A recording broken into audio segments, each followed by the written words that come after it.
May isang bansa sa malayong silangan, upirang ngalan perlas ng silanganan. Ang kagandahan nito ay walang katulad, dito't pilak bulaklak ay namumukadkad. Bangon upir, bangon tayo ay aahon sa mga dayuhang umalipin noong unang panahon. Tumindig ka, tumulat ang iyong mga mata, panahon na sabi ng Abayahawa. Maharlika ng antas. Hello po sa ating lahat at mapagpalang araw, hapon o gabi sa lahat ng ating pong mga tagapakinig. At happy Abinman sa lahat ng mga covenant keepers. Saan man kayo naroon, samahan nyo kaming muli sa pagpapatuloy ng ating talakayan. At ngayon po ay tatalakayin natin ang unang aklat ng mga kronika. Kabanata Siyam, ang bansang Israel. Ang lahat ng Israel ay nakatala sa mga talaang kanan na isinulat sa aklat ng mga hari ng sambahayan ni Ephraim at ng sambahayan ni David. Sila ay dinalang bihag sa Babylon dahil sa kanilang kataksilan. Ngayon, ang mga unang nanirahan muli sa kanilang mga lupain at bayan ay ang mga Levita, mga saserdote at mga lingkod sa templo. So yung after 70 years, no, nakabalik sila, mga Levita pala na una. Dahil tatayo uli nila ang templo, di ba? Ang mga nagmula sa Juda, Benjamin, mga Levita, Ephraim at Manase na tumira sa Jerusalem ay ang mga tao ng Juda na tumira sa Jerusalem ay 690.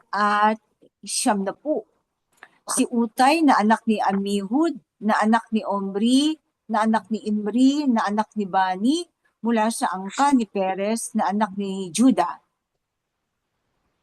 Siguro, doon sa verse 3, lagyan natin, ay ang mga sumusunod. Lagyan natin, ang mga nagmula sa Juda, Benjamin, mga Levita, Ephraim at Manase na tumira sa Jerusalem ay ang mga sumusunod. Tapos, verse 4, ang mga tao ng Juda na tumira sa Jerusalem ay 690. Si Utay na anak ni Amihud, na anak ni Omri, na anak ni Imri, na anak ni Bani, mula sa angka ni Perez, na anak ni Juda. Okay. Sa mga Shelanite, balik kay Shela, ito yung anak ni Juda na bunso, no? Shelanite, na ang nanay ay Kanaanita. Si Asaya ang panganay at ang kaniyang mga anak. Sa mga Zerahite, si Jewel. Lahat ng mga ito naman kay Zerah ay kapatid ni Perez. Anak niya kay Tamar, no? Si Jewel. Lahat ng mga ito ay mga pinuno ng angkan mula sa Juda. Ang mga anak ni Benjamin na tumira sa Jerusalem ay 656. Ganun kadami agad ang Benjamin, prolific siya na umusad pa niya ang Juda, no? Si Salyu na anak ni Meshulam, na anak ni Hodabaya, na anak ni Hasenua. Si Ibneya na anak ni Jeroham, si Ela na anak ni Uzi, na anak ni Mikri, at si Meshulam na anak ni Shefataya, na anak ni Reuel, na anak ni Ibnijah. Lahat ng mga nabanggit ay mga pinuno ng angkan mula sa Benjamin. Ang mga Levitical na saserdote na tumira sa Jerusalem ay sina Jedaiah, Jehoiarib at si Jakin. So 3. Si Azariah na anak ni Hilkiah na anak ni Meshulam, na anak ni Sadok, na anak ni Merayot, na anak ni Ahitub, ang pinuno sa bahay ng alhayan. So si Azariah ang punong saserdote. Si Adaya na anak ni Jeroham, na anak ni Pashur, na anak ni Malkijah, at si Maasai na anak ni Adiel, na anak ni Jazera, na anak ni Meshulam, na anak ni Meshilemit, na anak ni Immer. Ang mga saserdote na mga pinuno ng angkan ay umabot sa 1,760. Sila ay mga taong may kakayahan na may pananagutang maglingkod sa bahay ng alahayam. Ang mga tagapagbantay sa mga pintuan ay sina Shalom, Akub, Talmon, Ahiman, at ang kanilang mga kapwa Levita. So, apat yung mga pinunong ito, si Shalom, Akub, Talmon, Ahiman. Si Shalom ang pinuno na nakatalaga sa pintuan ng hari sa silangan. Itong silangan, iniread ko, hindi ko alam kung yung timog to o silangan eh. Kasi di ba binago natin ang orientation? Ang hari ay pumapasok sa bandang timog. Pero itong silangan naman ay parang foreshadowing na ang hari ay magmumula sa silangan. So, hindi ko alam kung papalit ako ng timog. Pero anyway, nandiyan na Retain silangan. mo na lang yan, sis. Retain na lang, Oo. Hanggang sa panahon ng pagsulat na ito. Kasi ang ngayon, yung Temple Mount kasi, tinanggal talaga nila, sinara nila yung permanently close yung nasa silangan, di ba? Dahil baka nga doon dumaan yung Messiah. Okay. Verse 15. Sila ang mga tagapagbantay sa kampo ng mga Levita. Si Shalom na anak ni Kore, na anak ni Ebiasaph, na anak ni Korah, at ang kanyang mga kamag-anak na tagapagbantay mula sa kanyang angkan, ang mga Korahite, ang siyang may tungkulin sa pagbabantay sa mga pintuan ng tolda, gaya ng ginawa ng kanilang mga ninuno sa pagpasok sa templo ni Yahweh. Kasi yung mga pintuan ng tolda. Tolda po, di ba may templo na?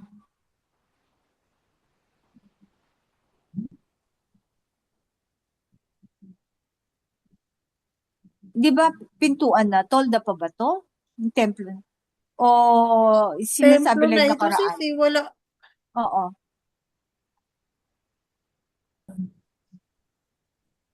Mga Korahite, ang siyang may tungkol sa bubantay ng mga pintuan ng tolda, gaya ng ginawa ng kanilang mga ninuno sa pagpasok sa templo ni Yahweh. So, lagyan natin ng tolda na malibakod yan, tarakan. Lagyan na lang natin ng pintuan ng templo. Lagyan natin ng bracket, tolda, templo. Kasi this time, gaya ng ginawa ng kanilang mga ninuno sa pagpasok sa templo ni Yahweh. Kasi ito, sira pa ang templo, kaya tolda. Oo nga. Oo nga. Sige, tagalin natin yung templo. So, sa tolda ulit. Oo, tagalin natin yung templo. Gaya ng ginawa ng kanilang mga ninuno sa pagpasok sa templo ni Yahweh. Noon si Phinehas na anak ni Eleazar ang pinuno ng mga tagapagbantay, at si Yahweh ay kasama niya. So, talaga si Phinehas. So, ito pala yung balik tanaw. Kasi nung pagbalik kasi matanda na si Phinehas, siguro wala. Noon kasi si Yahweh ay kasama niya dahil ginawa niya ang pagpatay kay Simri dahil kasuklam-suklam sa alahayam yun. At siya ay matapang na pinatay niya. Tinuhog niya si Simri at yung kanyang babaeng Moabite ba yon? Na pinasok dun sa sa kanyang tolda. Kaya kasama niya si Yahweh. O dahil kasama niya si Yahweh, kaya niya nagawa yun. No? Yung kasuklam-suklam na yung Canaanite yun, hindi yun Moabite. Canaanite ba? Oo. Okay, sige. Kaya kaya nagawa niya yon. Dahil si Yahweh ay sumasa kanya. Si Sicaraya na anak ni Meshelemaya ang tagapagbantay sa pasukan ng Toldang Tipanan. Toldang Tipanan mismo. Sicaraya. So mga Levita lahat ito, no? Sa kabuuan, 212 ang mga itinalagang tagapagbantay sa mga pasukan.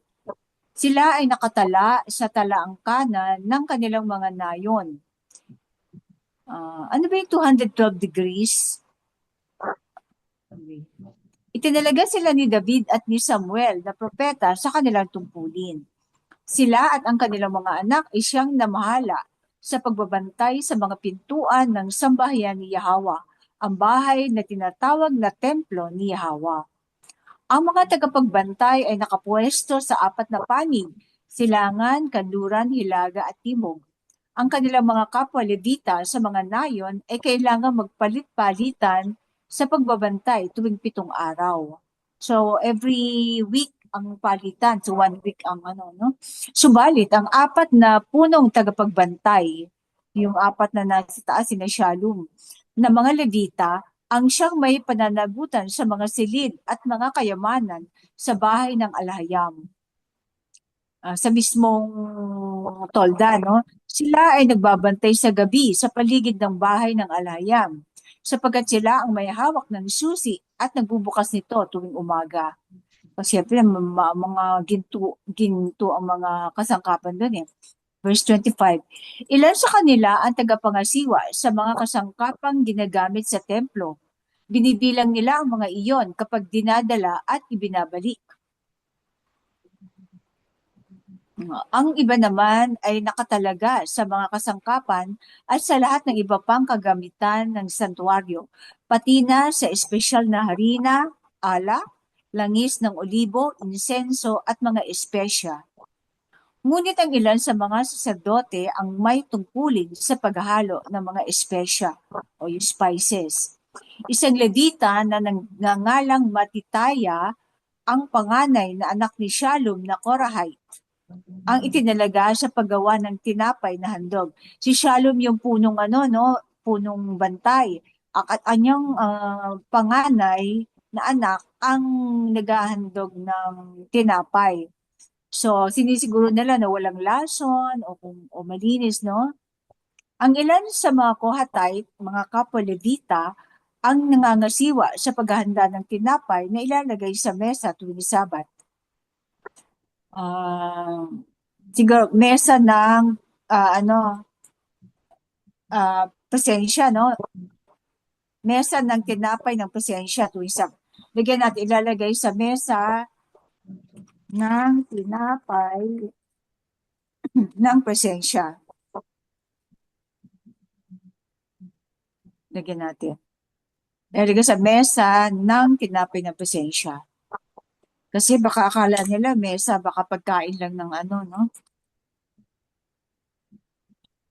At tuwing Sabat yung pinapalitan eh. Verse 30. Ang mga pinuno ng angkan ng mga awit ay naninirahan sa mga silid na malapit sa templo.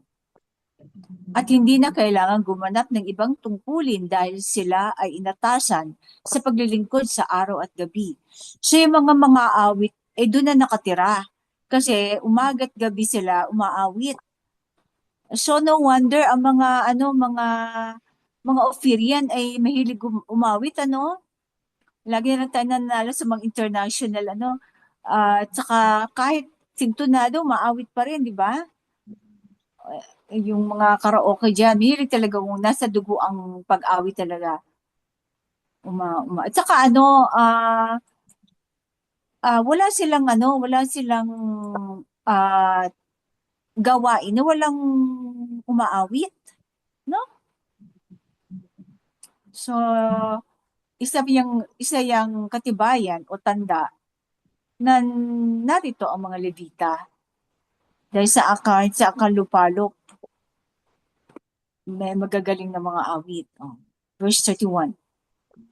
Ang lahat ng ito ay mga pinuno ng angkan ng mga Levita gaya ng nakatala sa talaang kanan. At sila ay naninirahan sa Jerusalem. Ang iba pang mga Levita na naninirahan sa Jerusalem ay sina Shemaya na anak ni Hashub, na anak ni Azrikam, na anak ni Hashabaya na isang Merarite. Si Bakbakar, Heresh, Galal at si Matanaya na anak ni Mika, na anak ni Zikri, na anak ni Asaf. So Obadiah na anak ni Shemaya, na anak ni Galal, na anak ni Jedutun, at si Berekaya na anak ni Asa, na anak ni Elkanah, na naninirahan sa mga nayon ng Netophathite. Paglilinaw. Bagaman binanggit sa pambungad na talata 3 ang Ephraim at Manase, hindi isinama ang kanilang talaangkanan dito sa sambahayan ni David. Mababasa ang talaangkanan ni Manase sa 2 Leviticus 26, 29 to 34 at kay Ephraim ay sa 2 Leviticus 26, 35 to 37. Hindi talaga isasama dito kasi mga mga saserdote, mga Levita ng sambahayan ni kasi 'di ba yung mga nakahalo sila sa 12 tribo pa. So dikit lang. So ang ano ba to? Yung mga Levita kasi ay naging loyal sa sa Jerusalem, sa sambahayan ni David. Kaya marami pang Levitang naiwan na ipinadala sa Babylon. Ang talaangkanan ni Haring Saul. Okay. Si Jael na ama ni Gibeon ay nanirahan sa Gibeon. Ang pangalan ng kaniyang asawa ay Maaka at ang kaniyang panganay na anak ay si Abdon. Kasunod sina Zur, Kish, Baal, Ner, Nadab, Gedor, Ahio, Sekaraya at Miklot. Si Miklot ang ama ni Shimeya. Nanirahan din sila malapit sa kanilang mga kamag-anak sa Jerusalem. Si Ner ang ama ni Kish. Si Kish ang ama ni Saul. At si Saul ang ama ni na Jonathan, Malkishua, Abinadab at Eshbaal. Ang anak ni Jonathan ay si Meribaal na ama ni Micah. Meribaal ang ang ama ni Micah. Ibang Micah to na anak ni Samson, no? Ang mga anak ni Micah ay sina Piton, Melek, Tareya at Ahaz. Si Ahaz ang ama ni Jada, si Jada ang ama ni na Alemet, Asmabet at Zimri. At si Zimri ang ama ni Mosa.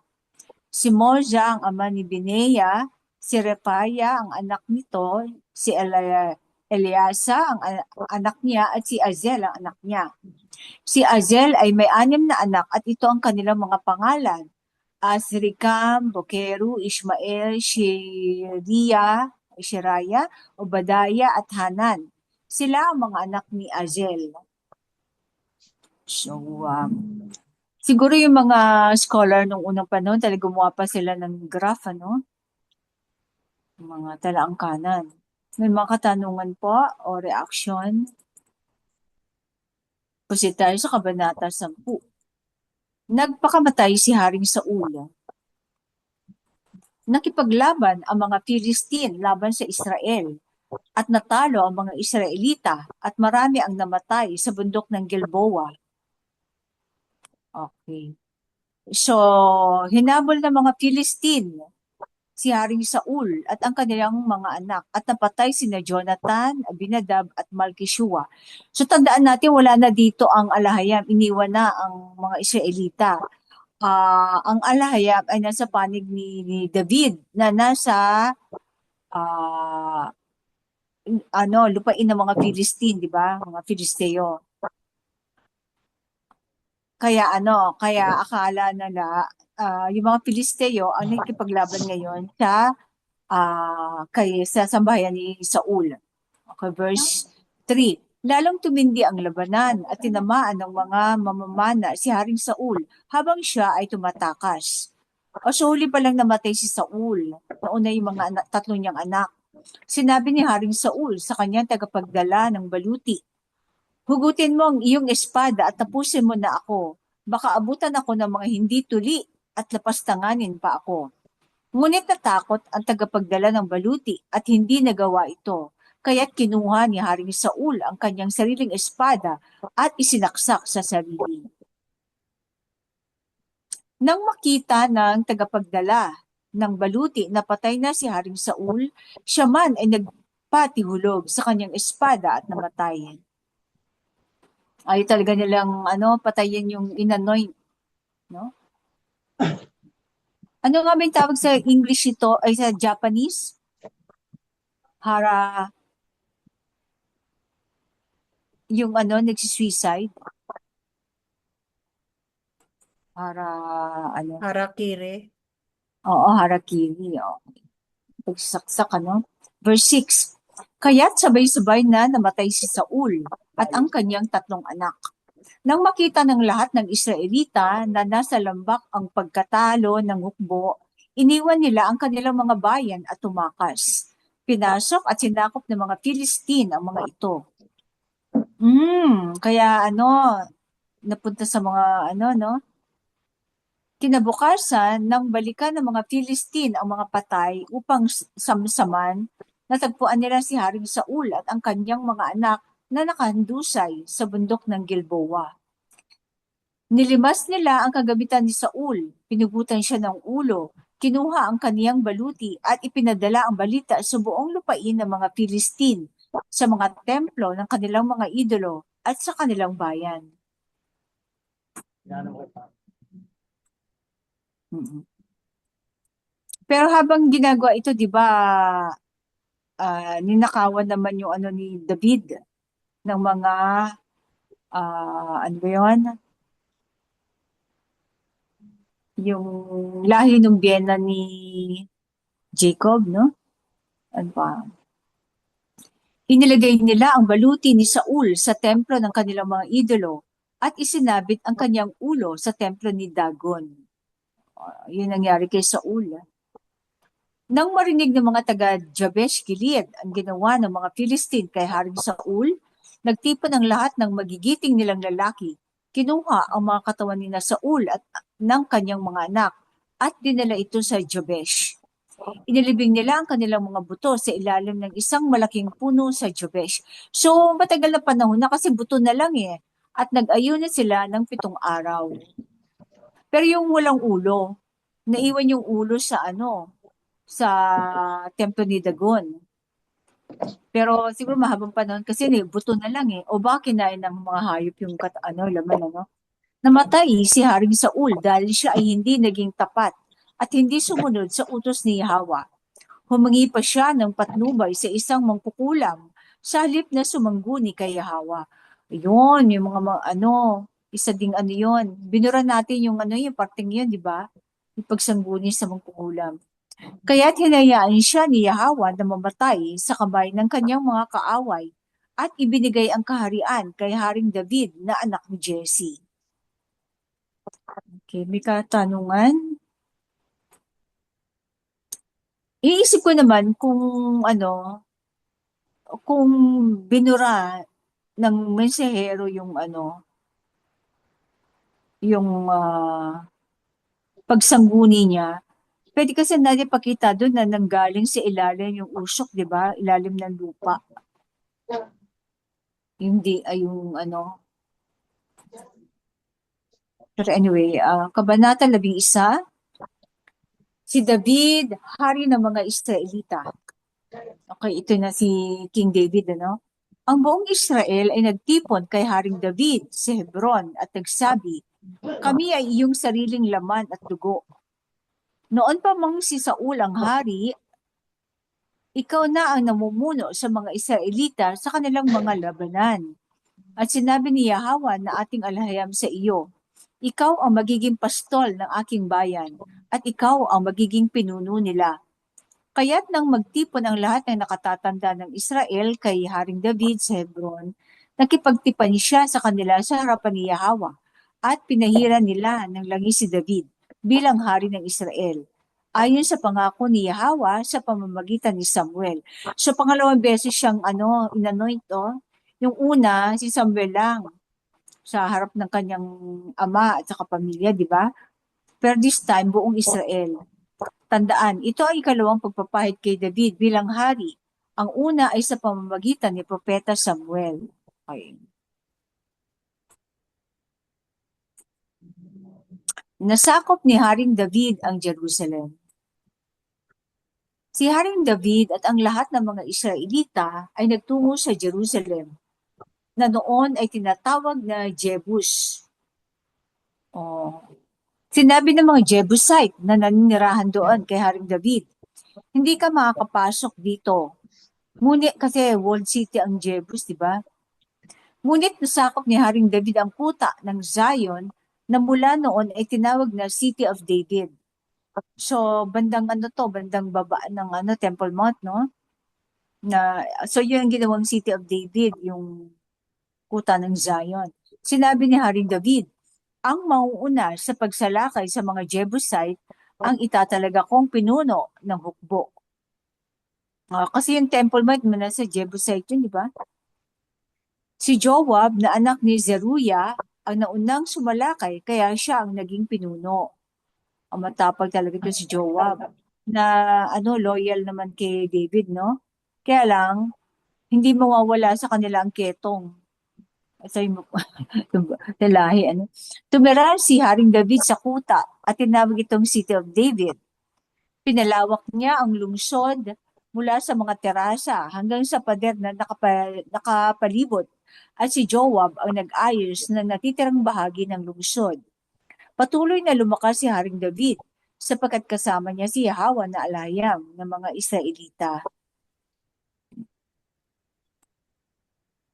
Ang mga magigiting na mandirigma ni David. Ang mga pangunahing mandirigma ni Haring David kasama ang buong Israel ang pagpatibay ng kanyang paghahari sa buong lupain ayon sa pangako ni Yahweh. Narito ang mga magigiting na mandirigma ni Haring David, si Jashobeam o Joseph Bashebet, isang Takemonite sa 2 Samuel 23 verse 8. Ang pinuno ng mga opisyal. Sa isang labanan, pinatay niya ang 300 lalaki gamit ang kanyang sibat. Kasunod niya si Eleazar na anak ni Doday na isang Ahohite, isa sa 3 magigiting. Nakasama niya si David sa Pasdamim nang magtipon ng mga Philistine para sa labanan. Sa lugar na may taniman ng sibada, nagtakbuhan ng mga kawal ng Israel. Ngunit tumindig silang dalawa sa gitna ng bukid. Nilabanan ang mga Philistine at pinagtagumpay sila ni Yahweh. So totoo to ha. Ito yung ginagaya ng mga ano nga ba yung 300? Ginagaya yung dalawa lang sila sa taniman ng sibado o ng barley. Ano nga ba yung yung mga yon?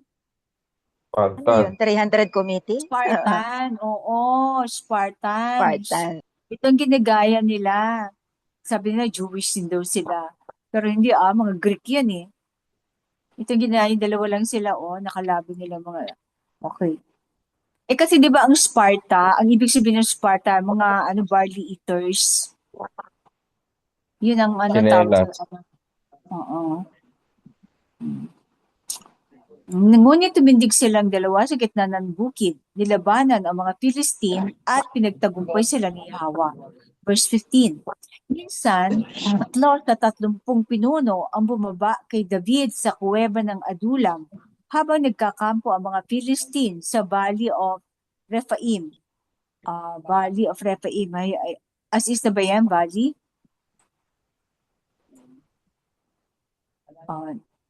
Nasa kuta noon si Haring David at may kampo ng mga Philistine sa Bethlehem.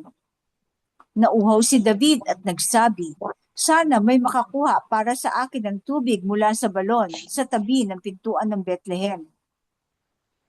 Kaya't nilusob ng 3 mandirigma ang kampo ng Philistine, kumuha ng tubig mula sa balon sa pintuan ng Bethlehem at dinala kay Haring David, ngunit hindi niya iyon ininom. Sa halip, ibinuhos niya iyon bilang handog kay Yahweh at sinabi, huwag nawang itulot ng alahayam na inumin ko ito. Dugo ito ng mga lalaki nagbuwis ng buhay upang makuha ito. Ganoon katapang ang 3 iyon. Si Abishai, na kapatid ni Joab, ang pinuno ng 3. Okay. Sa isang labanan, pinatay niya ang 300 lalaki gamit ang kanyang sibat, kaya't naging tanyag siya. Yung kapatid ni Joab. Marami palang kapatid si Joab, Mas mataas ang pagtingin sa kanya kaysa sa ibang 3. at siya ang naging pinuno nila. Ngunit hindi siya kabilang sa orihinal na tatlo. Si Benaya na anak ni Jehoiada, isang magiting na mandirigma mula Kabzeel, ay nakagawa ng maraming kabayanihan. Napatay niya ang 2 kilalang mandirigma ng Moab at isang leon sa isang araw ng niebe o winter time. Napatay rin niya ang isang Egyptian na may taas na 5 siko. O 5 siko, siguro 9 feet to, no? O 10 feet. At may dalang sibat na parang poste ng habihan. Nilapitan siya ni Benaya, dala lamang ang pamalo, inagaw ang sibat at pinatay ang Egyptian.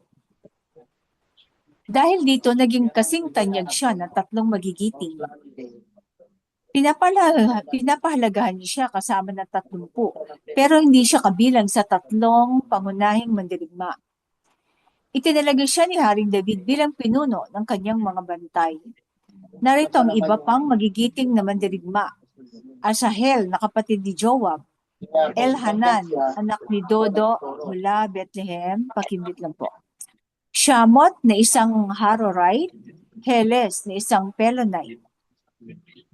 Ira, anak ni Ikesh mula Tekoa, Abiezer mula Anatot.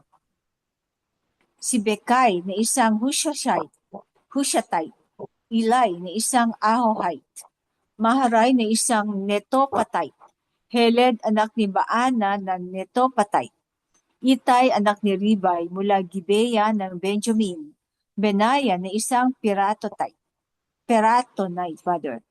Huray mula sa mga bangin ng Gaash, Abiel na isang Arbatite, Asmavet na isang Baharumite, Eliaba na isang Shaalbonite.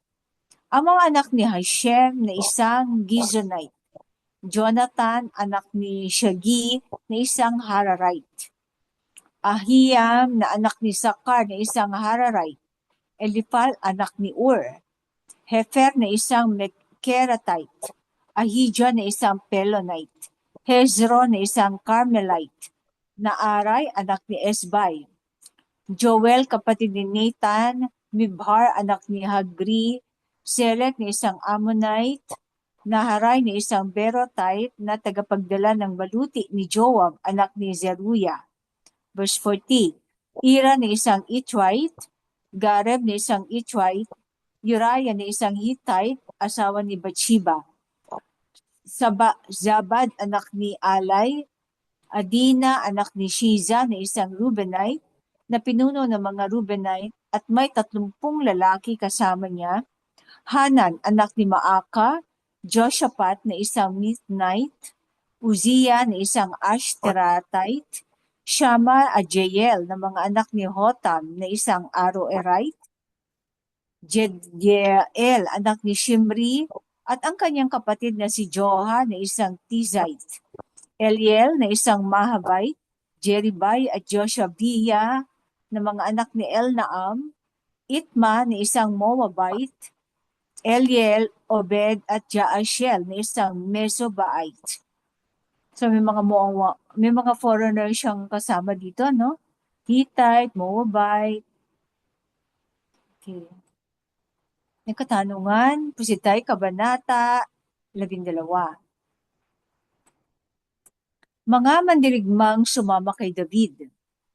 Ito ang mga lalaking lumapit kay David sa Siklag noong siya ay itinapon mula sa harapan ni Haring Saul na anak ni Kish. Ito yung yung nagtago si David kasi hinahunting siya ni Saul, gusto siyang ipapatay. So may mga lalaki lumapit sa kanya, yung mga kumbaga outcast din ng mga Israel o ayaw sa pamumuno o mga nagrebelde. Sila ay mga loyal kay Haring David to. Sila ay mga kamag-anak ni Saul mula sa tribo ni Benjamin na tumulong kay David sa digmaan. So mismo yung mga kamag-anak ni Saul ang ayaw kay Saul. Diba? Mga tribo niyang Benjamin ang lumapit kay David. Siguro masama talaga ugali o nagtampo. So, totoo nga na mas nagiging kaaway mo ang kamag-anak, no? Kesa pa sa ibang tao. Samantalang, kasama nila sa paglaki mo ito. Verse 3, si Ahiezer, ang kanilang pinuno, at si Joash, mga anak ni Shemaah na taga-Gibeat. So, puro Benjamite, Sina Jehiel at Pelet na mga anak ni Azmavet, si Beraka, si Jehu na taga-Anatot, at si Ishmaya na Gibeonite, isang makapangyarihang mandirigma sa 30 na pinuno rin ng isang pangkat ng 30. Sina Jeremiah, Jahaziel, Johanan, Jozabad na taga-Gederat, sina Eluzai, Jerimoth, Bealaya, Shemaraya at Shepataya na Hurapay, sina Elkana, Ishaya, Azarel, Jozer at Jashubim na mga Korahite, at sina Jola at Sebadaya na mga anak ni Jeroham mula sa Gedor. May ilang Gadite na tumalikod kay Saul at sumama kay David sa kanyang kuta sa ilang. Sila ay matatapang na mandirigma, handang magkipaglaban, mahusay gumamit ng kalasag at sibat. Ang kanilang mga mukha ay parang mukha ng leon at kasing bilis ng gazelle sa kabundukan. Si Ezer ang pinuno, si Obadiah ang pangalawa, si Eliab ang pangatlo, si Mishmana ang pang-apat, si Jeremiah ang panglima, si Atay ang pang-anim, si Eliel ang pang-pito, si Johanan ang pang-walo, si Elzabad ang pang-siyam, si Jeremiah ang pang-sampu,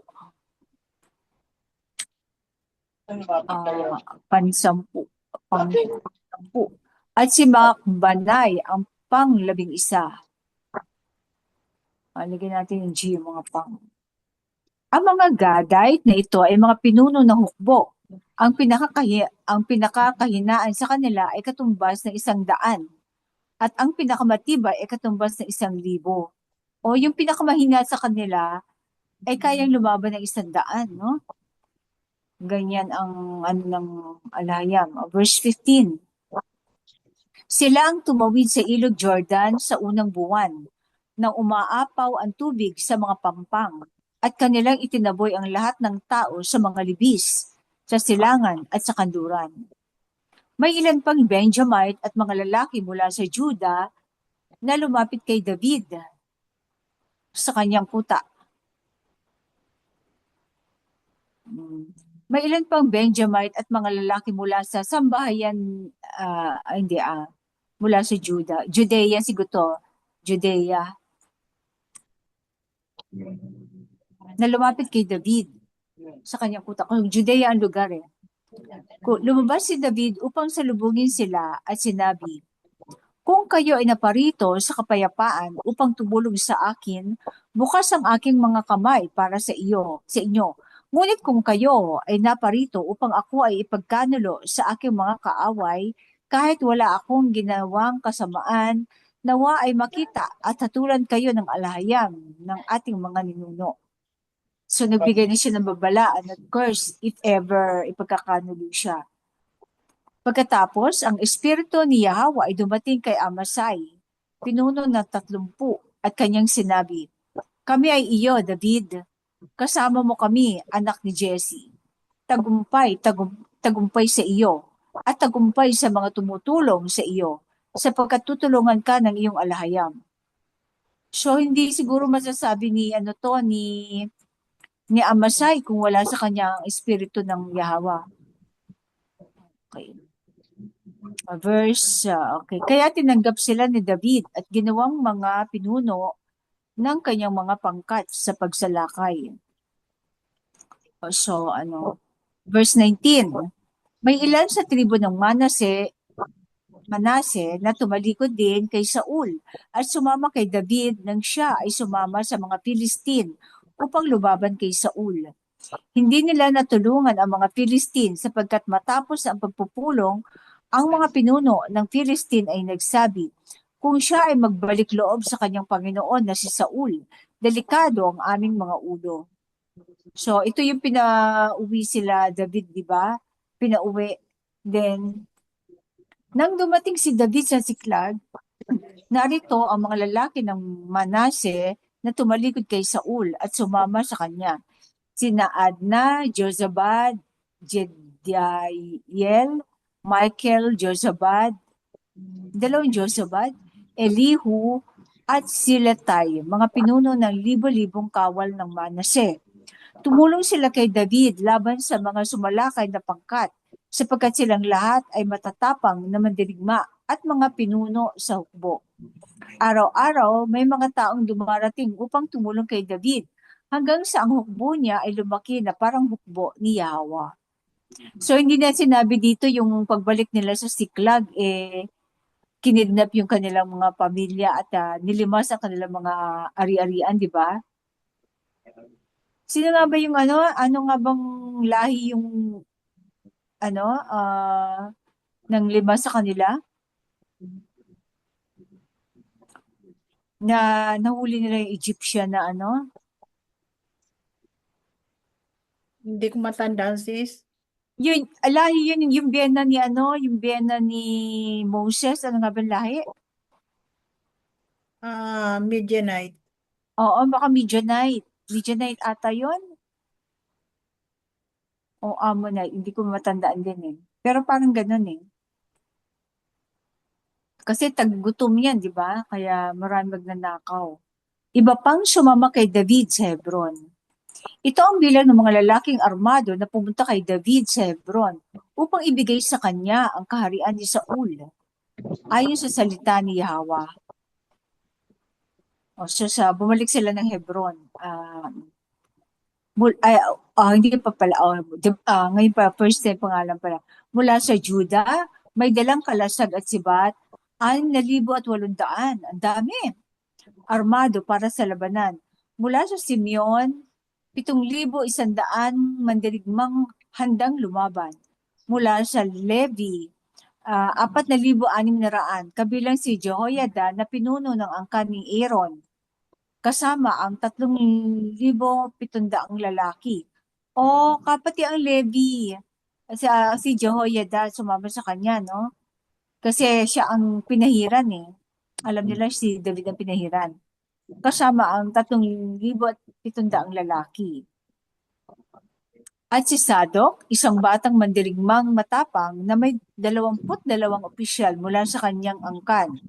Mula sa Benjamin, 3,000, karamihan sa kanila ay nanatiling tapat kay Saul hanggang sa panahong iyon. So, 3,000 lang ang sa Benjamin kasi yung iba ay faithful pa kay Saul. Mula sa tribo ni Joseph, sa pamamagitan ni Ephraim, o bali tribo ni Ephraim, 2,800 matatapang na mandirigmang tanyag sa kanilang angkan.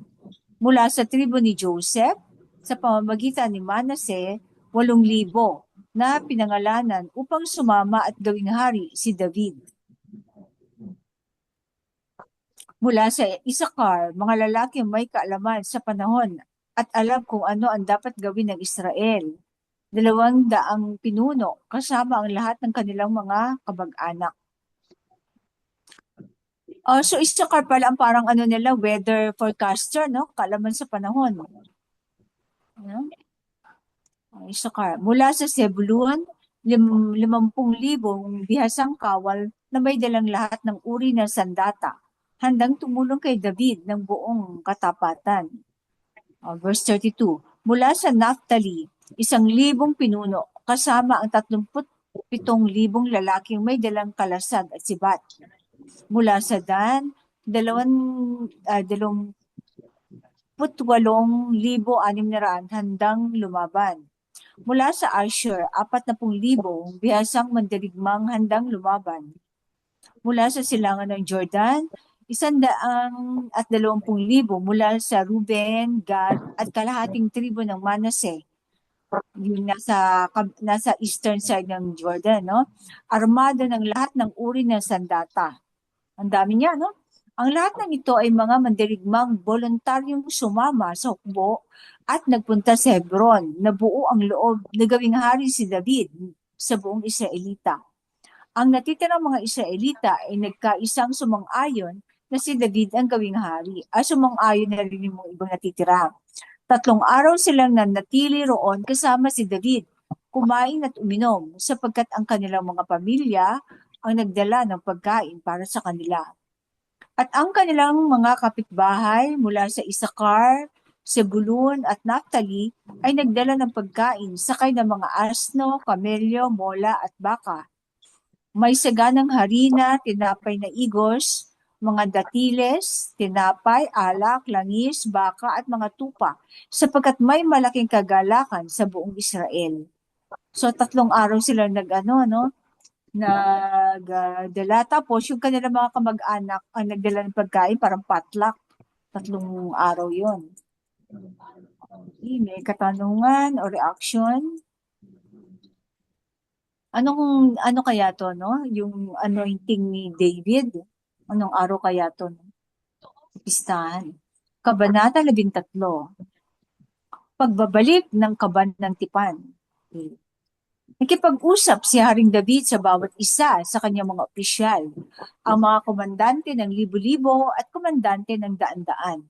Sinabi niya sa buong kapulungan ng mga Israelita, kung ito ay mabuti sa inyo at kung kalooban ni Yahweh, ang ating alahayam, magpadala tayo ng mensahe sa natitirang mga tao sa buong teritoryo ng mga Israelita, pati na ang mga saserdote at mga Levita na kasama nila sa kanilang mga bayan at pastulan na pumunta at sumama sa atin. So, unification na ginawa ni David, pinagsama-sama lahat ng Israelita, no? Ibalik natin ang kaban ng tipan ni Yahweh sa atin, sapagkat hindi natin ito tinanong noong panahon ng paghahari ni Haring Saul. Pumayag ang buong kapulungan na gawin ito, sapagkat ito ay tama sa palagay ng lahat ng tao. Kaya tinipon ni Haring David ang lahat ng mga Israelita mula sa ilog ng Shihor sa Egypt hanggang sa Lebo Hamat, upang kunin ang taban ng tipan ni Yahweh mula sa Kiryat Jearim. Di ba, pumunta si David at ang lahat ng mga Israelita sa Baala ng Juda o Kiryat Jearim upang kunin ang kaban ng tipan ni Yahweh, ang kanilang alahayam na ang pangalan ay nakaluklok sa pagitan ng mga kerubin. Inilipat nila ang kaban ng tipan mula sa bahay ni Abinadab sa isang bagong karo, at si Uza at Ahiyo ang nagabay dito. Si Haring David at ang lahat ng mga Israelita ay nagsaya ng buong lakas sa harap ng alahayam, na may mga awit at may mga alpa, laya o liro, timbrel, cymbals at shofar. Nang makarating sila sa giikan ng Kidon, iniabot ni Uza ang kanyang kamay upang ayusin ang kaban ng tipan dahil nadapa ang mga baka. Si Uza pala yon. Nag-apoy ang galit ni Yahweh kalaban kay Uza at pinatay siya dahil hindi tama ang pagdadala nila ng kaban. Dapat ang mga saserdote ang magdadala ng kaban ng tipan. Hindi siya karapat-dapat. Hindi, yung nag-apoy ang galit. Tingin ko kasi may malakas ang energy nung kaban ng tipan. Kaya ang hindi authorized ng mawak ay talagang may electrocute, no? Kaya't namatay siya sa tabi ng kaban ng tipan. Nang mag-alala si Haring David dahil sumabog ang galit ni Yahweh laban kay Uza, tinawag ang lugar na iyon na Perez Uza hanggang sa araw na ito. Mula noon, natakot si Haring David sa kaban ng tipan at tinanong ang kanyang sarili, paano kaya maibabalik ang kaban sa akin? Kaya't hindi niya dinala ang kaban sa lungsod ni David. Sa halip, ipinagkatiwala niya ito sa bahay ni Obed-Edom, isang Levita na Gitay. So Levita nga si Obed-Edom. Nanatili ang kaban sa pamilya ni Obed-Edom ng 3 buwan. At pinagpala ni Yahweh ang kanyang sambahayan at lahat ng kanyang ari-arian. So take note si Obed-Edom, sa kanya na nalagi ang kaban ng tipan. Okay. reaction. So natakot si David sa sa kabanantipan, kaya pinatago niya sa isang Levita. Kabanata 14, ang sambahayan ni Haring David at ang kanyang pamilya. Si Hiram na hari ng Tyre ay nagpadala ng mga mensahero kay David, kasama ang mga cedar na kahoy, mga mason ng bato, at mga karpintero upang magtayo ng palasyo para sa kanya. Napagtanto ni David na pinatatag siya ni Yahweh bilang hari sa Israel, sapagkat itinaas ng kanyang alahayam ang kanyang kaharian alang-alang sa kanyang bayan na Israel. Sa Jerusalem, nag-asawa si David ng iba pang mga asawa at nagkaanak siya ng lalaking mga anak at mga anak na babae. Ito ang mga pangalan ng kanyang mga anak na isinilang sa Jerusalem: Shammua, Shobab, Nathan, Solomon. Yan yung anak niya, yung apat na yan, anak ni Bathsheba, no? Ibhar, Elishua, Elpelet, Noga, Neteg, Japhia, Elishama, Bilyada at Elipelet. Natalo ni Haring David ang mga Philistine.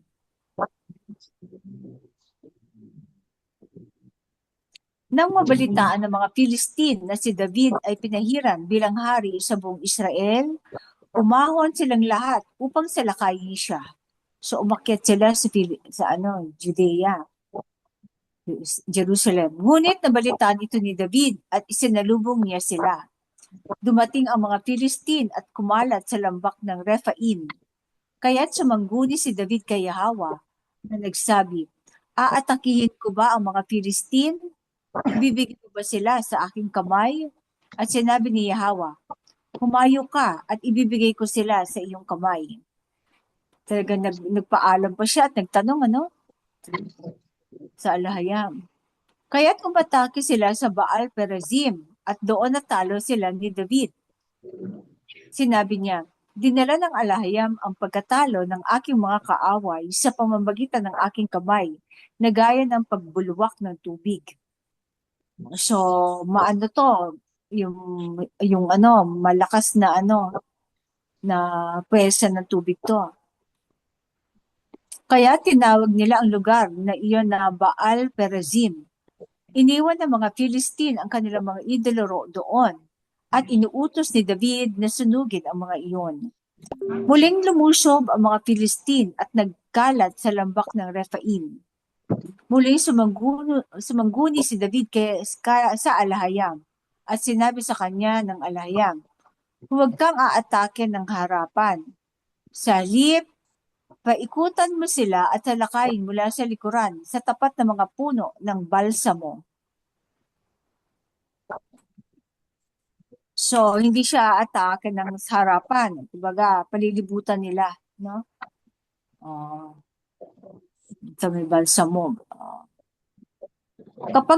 Verse 15, kapag narinig mo ang tunog ng pagmarcha sa tuktok ng mga puno ng balsamo, saka ka sumugod, sapagkat iyon ang hudyat na nauna na ang alahayam sa iyo upang talunin ang hukbo ng mga Philistine. So maririnig niya yung marcha ng mga makalangit na hukbo siguro, no? Ginawa ni David ang iniutos sa kanya ng alahayam at tinalo nila ang hukbo ng mga Philistine mula sa Gibeon hanggang Gezer. At ang pangalan ni David ay lumaganap sa lahat ng lupain at pinatakot ni Yahweh ang lahat ng bansa laban kay David. Okay. Kabanata 15. So, ito, lahat ng bayan sa paligid ay natakot sa mga Israelita. Takot sila kay David kasi magaling na pinuno. Kabanata 15. Pagdadala ng kaba ng tipan sa Jerusalem. So, ito, mula kay Obed, sino ba yun? Yung, dadali na ang kaba ng tipan sa Jerusalem. Obed Edom, ayun pala.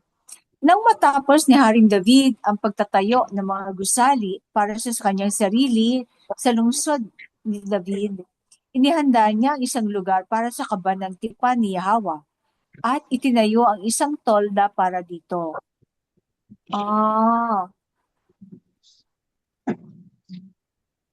so sa loob ng City of David, naglagay siya ng tolda doon para sa kabanang tipan. Kasi wala pang templo that time. Hindi pa naitatayo ni Solomon, no? So ginawa niya isang tolda katulad nung yung pinagawa ng alayam kay Moses, no? Sinabi ni Haring David, walang sino man kundi ang mga Levita ang maaaring magdala ng kaban dahil pinili sila ni Yahweh upang dalhin ito at maglingkod sa kanya magpakailanman. Tinipon ni Haring David ang mga Israelita sa Jerusalem upang dalhin ang kabanang tipan sa lugar na inihanda niya para dito. Tinawag niya ang mga inapo ni Aaron at mga Levita. Mula sa mga inapo ni Kohat, si Uriel na pinuno at ang 120 kamag-anak. Mula sa mga inapo ni Merari, si Asaya na pinuno at ang 220 kamag-anak. Mula sa mga inapo ni Gershon, si Joel na pinuno at ang 130 kamag-anak. Mula sa mga inapo ni Elizaphan, si Shemaya na pinuno at ang 200 kamag-anak. Mula sa mga inapo ni Hebron, si Eliel na pinuno at ang 80 kamag-anak. Mula sa mga inapo ni Uziel, si Aminadab na pinuno at ang 112 kamag-anak. So malaki-laki siguro yung lugar sa City of David kasi magtatayo din ng mga tolda tong mga magkakamag-anak. Pagkatapos, tinawag ni Haring David sina Zadok at Abiatar na mga saserdote at sina Uriel, Asaya, Joel, Shemaya, Eliel at Aminadab na mga Levita. Sinabi sa kanila ni Haring David, yung mga kayo, ang mga pinuno ng mga pamilya ng Levita, kayo at ang inyong mga kapwa Levita ay magpabanal at magdadala ng kabanang tipan ni Yahweh, ang alahayam ng mga Israelita sa lugar na inihanda ko para dito. Ito ay so kailangan mag-cleansing muna sila. Hindi sila pwedeng humawak o magdala ng kabanang tipan ng defiled. So kukunin nila ang kabanang tipan mula kay Obed-Edom papunta sa tolda na inihanda ni David. Ito, verse 13, ito ay dahil sa hindi ninyo ito dinala noong unang pagkakataon. Kaya nag-apoy ang galit ni Yahweh sa amin. Hindi kami humingi ng tulong sa kanya kung paano ito dalhin ng ayon sa kanyang itinakdang paraan. So hindi sila gusto mangguni kaya hindi nila alam kung ano yung required na pagbubuhat. Kaya nagpabanal, consecrate ang mga saserdote at mga Levita upang dalhin ang kabanang tipan ni Yahweh, ang alahayam ng mga Israelita. At dinala ng mga Levita ang kaban gamit ang mga poste sa kanilang mga balikat ayon sa utos ni Moses at ayon sa mga tagubilin ni Yahweh. Sinabi ni Haring David sa mga pinuno ng mga Levita na magtalaga ng kanilang mga kapwa Levita bilang mga musikero upang magbigay saya gamit ang mga instrumento, mga alfa at mga pompyang. So mga masasayang awitin, no? Ang patutugtugin.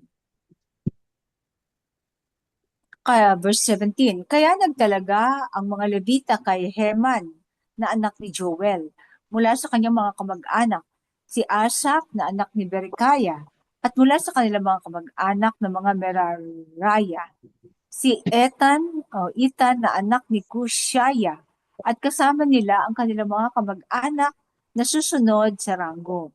Si Sekaraya, Jaaziel, Jeremiramot, Jeiel, Uni, Elia, Benaya, Maaseya, Matitaya, Elipelu, Mikneya, Obed-Edom at Jeiel, ang mga tagapagtanggol ng pintuan. So si Obed-Edom pala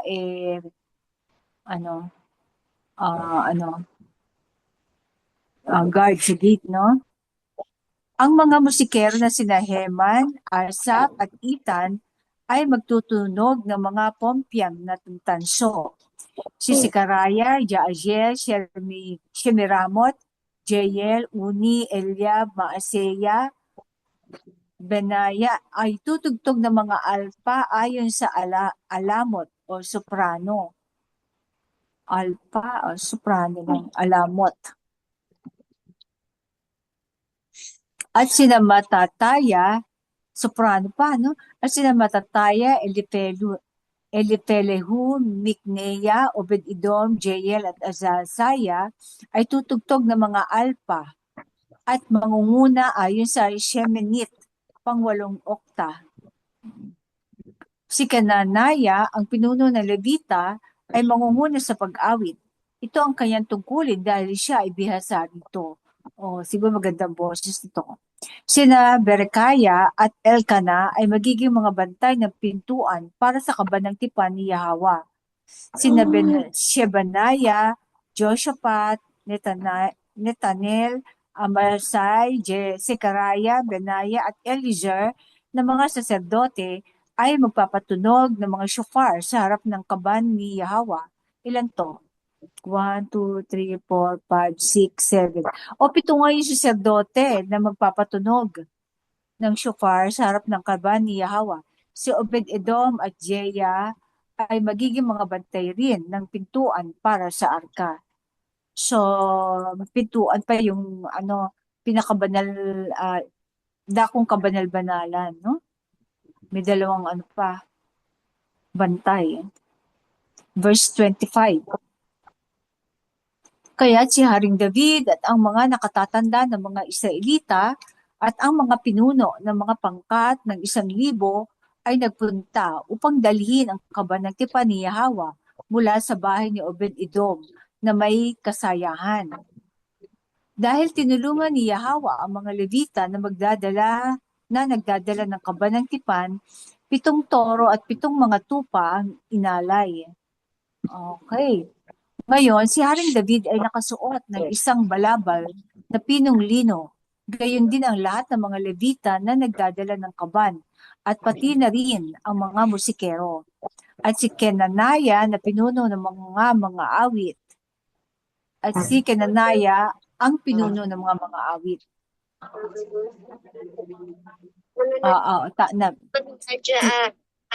Si Haring David Si Haring David ay nagsuot din ng ephod na lino. Kaya't dinala ng lahat ng mga Israelita ang kaban ng tipan ni Yahweh na may malalakas na sigaw, tunog ng mga trumpeta, mga pompyang, at pagtugtog ng mga alpa at harpa. Nang ang kaban ng tipan ni Yahweh ay papasok na sa lungsod ni David, si Mikal, anak na babae ni Saul, ay nanood mula sa bintana. At nang makita niyang sumasayaw at nagdiriwang si Haring David, hinamak ni Mikal si David sa kanyang puso.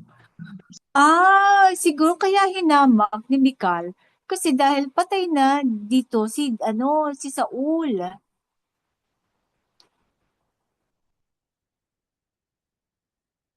Kasi dahil sa, di ba, si Saul dati ang hari? Then pinakuha siya ni David, si Mikal, nung mamatay si Saul. Pinabawi si Mikal.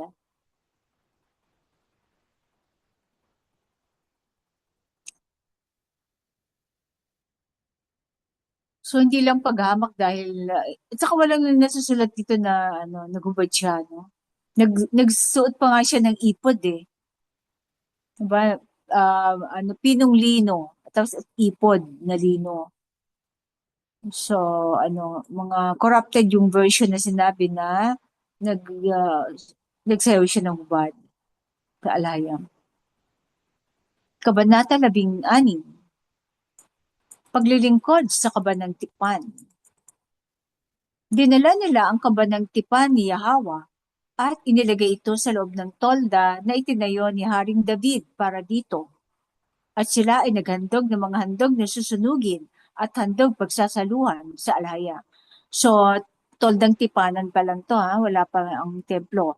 Pagkatapos maghain ni Haring David ng handog na susunugin at handog pagsasaluhan, binasbasan niya ang mga tao sa pangalan ni Yahweh, ang alahayam ng mga Israelita.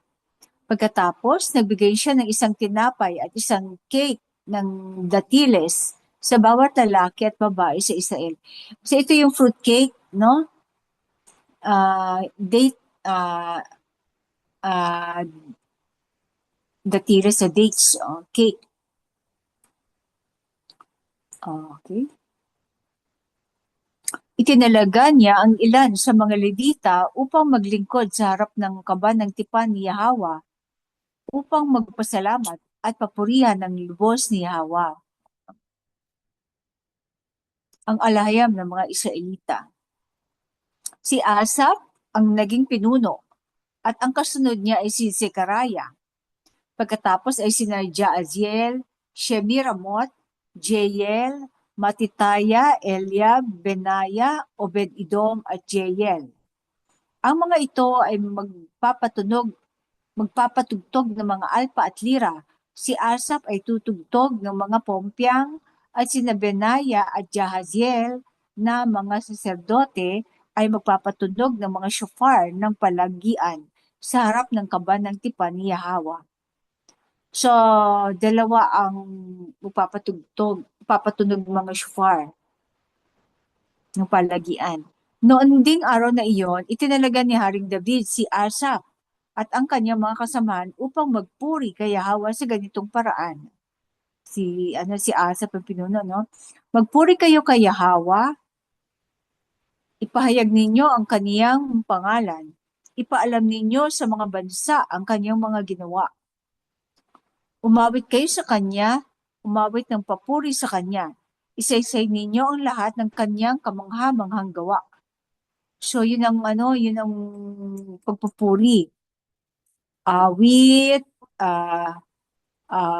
purihin ang pangalan, ipaalam ito sa mga bansa, ang mga ginawa niya, no? Dapat pala i-broadcast. Oo, broadcast. Papuri. Magpakasaya kayo sa kanyang banal na pangalan. Magalak ang mga puso ng mga humahanap kay Yahweh. Ito yung hindi ko nagustuhan sa isang isang malaking kulto na kailangan umiyak. Sabagay, ito repentance. Sa kanila yung repentance, pero naman, sis. pag Alam mo naman. sumusunod ka sa mga kautusan, linggo-linggo na lang or tuwing na lang mag-repent ka. No? Kulto nga eh. Okay, verse 11. Napasukan mo na ba yon, bro? Hindi. Ako, pasok na ako dun eh. Ay, tapos hindi ako sa pinakataas-taas na KKK, kasulok-sulukan, kadilim-diliman ka. Kasi nakapants ako eh. Lagi ako nakapants pag inimbita ako doon. Hindi ka pwedeng nakapants doon. Okay, verse 11. Hanapin ninyo si Yahweh at ang kaniyang lakas. Laging hanapin ang kaniyang mukha. Okay. Hanapin si Yahweh, ang kanyang pati yung lakas niya, no? Hihingin mo bale yung kanyang kalakasan. Alalahanin ninyo ang kaniyang mga kababalaghan na kaniyang ginawa, ang kaniyang mga himala, at ang kaniyang mga hatol na kaniyang sinabi. Kayong mga Israelita na kaniyang mga lingkod, kayong mga anak ni Jacob, Israel, ang kaniyang mga hinirang. Siya si Yahweh na ating alahayam. Siya ang naghahatol sa buong lupa. Inaalala niya ang kanyang tipan magpakailanman, ang pangakong kanyang ginawa hanggang sa libo-libong salinlahi. Ang tipan na kanyang ginawa kay Abraham, ang pangakong kanyang isinumpaan kay Isaac. Pinagtibay niya ito kay Jacob bilang isang kautusan at sa Israelita bilang walang hanggang tipan. Ibibigay ko sa inyo ang lupain ng Kanaan bilang inyong mana. Okay. Okay. Bakit nakadivide? Siguro pag isama natin yung paragraph, no? Verse 17. Pinagtibay niya ito, okay, ano na akong verse? Verse 19. Nang sila ay kakaunti pa sa bilang at mga dayuhan sa lupaing iyon, sila ay naglalakbay mula sa isang bansa patungo sa iba, mula sa isang kaharian patungo sa ibang bayan. Siguro yung division verse 19. Ito ang natin, ibaba natin bale yun.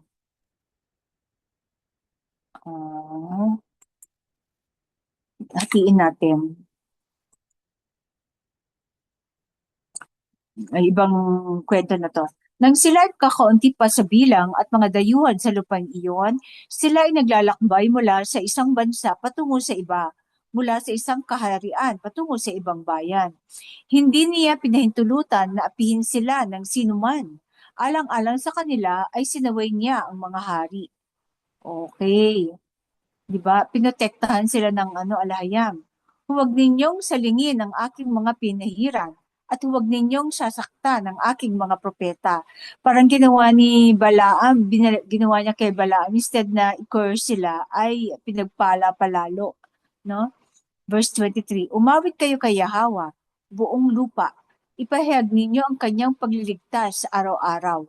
Iparating ninyo ang kanyang kaluwalhatian sa mga bansa, ang kanyang mga kamangha-manghang gawa sa lahat ng mga tao. Actually, alam ng mga tao, to kaya lang, ibang pangalan. Maling Yan. Paano kaya yan. yan?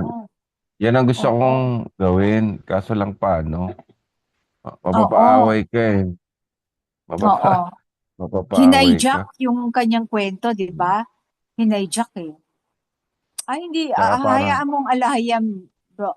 Kasi pag inaway ka, ibig sabihin, hindi sila tinawag. Hindi binigay sa kanila ang kalamaya mo lang. Don't throw your pearls. Di ba? Sabi, oo. among the Meron nga dogs. isa.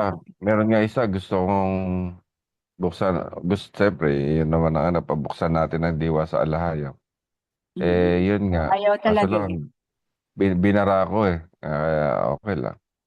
Tsaka maaga pa, At bro. least, Tingnan mo, sabay. ilang pa Maaga nga pa lang ba? nanonood sa atin eh. Last Maaga pa ba? count sis, ilan ang atin, para for lang, ngayon, dito sa sa First Chronicles, ilan ang ating subscribers sis? 7. 20, 28. wala pang 30. Kasi itong ating tingnan natin pagdating ng panahon.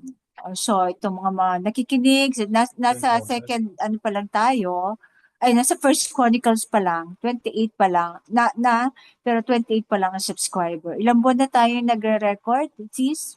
Siyempre, 2 buwan? Di ako magagano. Ano to? Naglaro ako ng baka sa So, laro ibig ko. sabihin, diba? hindi ganun ka pakimit na po. Hindi ganun karami ang tinatawag pa. At marami ang nakatagpo ng video ng mensahero, di ba? Tandaan Ayaw natin. bumitaw sa Libo-libo. Libo-libo. Agad. Ayaw bumitaw sa karne ng baboy. Hindi, kasi kasi nakaabang din ang mga builders, alalahanin nyo. Hindi. Kahit Pero naman nakabantay mga builders. itong kanyang nirevise ay hindi nila tinatanggap ang salita ng mesero. Okay. Okay, verse kasi nakaplano na yun, di ba? Ang gagawin ng mga builders, i-reject. Okay, verse 25. Sapagkat si Yahweh ay dakila at karapat-dapat papurihan. Siya ay dapat katakutan kaysa sa mga idolo. Sapagkat ang lahat ng idolo ng mga bansa ay mga imaheng inanyuan lamang. Ngunit si Yahweh ay buhay na alahayam na lumikha ng langit at lupa. Oo, bakit siya siya ang naglalang ng langit at lupa tapos maninirahan siya sa isang imahe lang? parang napaka Na hindi gumagalaw. Oo, na hindi gumagalaw, na inukit lang ng tao. Doon ka luluhod. Na Mhm. walang buhay. Verse 27. Ang kaluwalhatian at karangalan ay nasa kanya. Ang lakas at kagalakan ay nasa kanyang tirahan. Ang lakas at kagalakan, yung power at ang joy sa kanyang tirahan. Siguro magaganap pa lang ito, ano? Ibigay ninyo kay Yahawa, kayong lahat na pamilya ng mga bansa. Ibigay ninyo kay Yahawa ang kaluwalhatian at kalakasan. Anong pamilya ng mga bansa ito? Hindi kaya ito sa may bandang nga Shemite, no? Kasi may Ano? pamilya din ng ibang bansa, di ba? Mga NATO, may ASEAN, di ba? May Shemite lang. pamilya-pamilya. Mga science ko to. Ibigay ninyo kay Yahawa ang kaluwalhatiang nararapat sa kanyang pangalan. Magdala kayo ng handog at pumaroon kayo sa kanya. Sambahin ninyo si Yahawa sa kagandahan ng kanyang kabanalan. Pumaroon kayo sa kanya, ibig sabihin kung saan niya pahintulutan ng kanyang pangalan na parangalan, di ba? So, ibig sabihin yung mga halaran, di ba? Mga house of prayer. Yun Manginig nga. sa kanya. Oo. Manginig sa kanya buong lupa. Ang mundo ay matatag na itinayo. Ito ay hindi matitinag.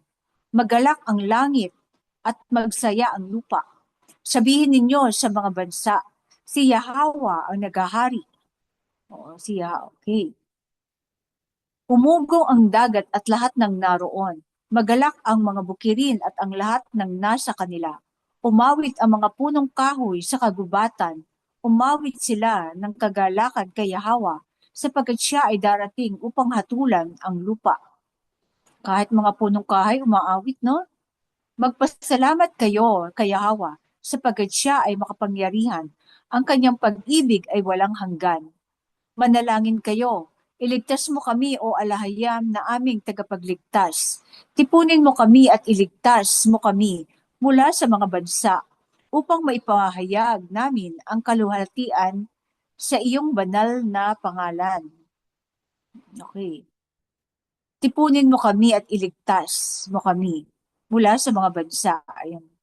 Ayun dapat ating isama sa ating panalangin, no? Purihin si Yahawa, ang alahayam ng mga Israelita, mula sa walang hanggan hanggang sa walang hanggan. At sinabi ng lahat ng tao, halalwaya at yada. Okay. Inatasan ni David si Asaph at ang kanya. So ito yung sample na ginawa nga nila ito, no? Inatasan ni David si Asaph at ang kanyang mga kasamahan na manatili sa harap ng kaba ng tipan ni Yahawa upang maglingkod doon araw-araw ayon sa itinalagang tungkulin. Iniwan din, so hari talaga ang nag-uutos sa mga saserdote, no? Iniwan din niya si Obed-Edom at ang kanyang 68 kasamahan upang maglingkod kasama nila. Si Obed-Edom na anak ni Jedutun at si Hosa ay mga tagapagbantay sa pintuan. Itinalagan naman ni David si Sadok na saserdote at ang kanyang mga kapwa saserdote sa tabernakulo ni Yahawa sa mataas na lugar sa Gibeon upang maghandog ng mga handog na susunugin kay Yahawa sa altar ng mga handog na sinusunog araw-araw sa umaga at sa hapon. Ayon sa lahat ng nasusulat sa mga batas ni Yahawa na kanyang ibinigay sa mga Israelita sa pamamagitan ni Moses at ng mga patriarka. So, meron pa ring altar doon sa Gibeon, yung kanyang pinagawa. So, doon niya inassign si Sadok. Kasama nila si Heman at Jedutun at ang iba pang mga hinirang at pinangalanan upang magpasalamat kay Yahawa sapagkat ang kanyang pag-ibig ay walang hanggan. Sina Heman at Jedutun ang namamahala sa pagtugtog ng mga shofar at mga pompyang at sa pagtugtog ng iba pang mga instrumento para sa mga sagradong awitin. So, dalawa sila na namamahala at regular na tumutugtog ng shofar.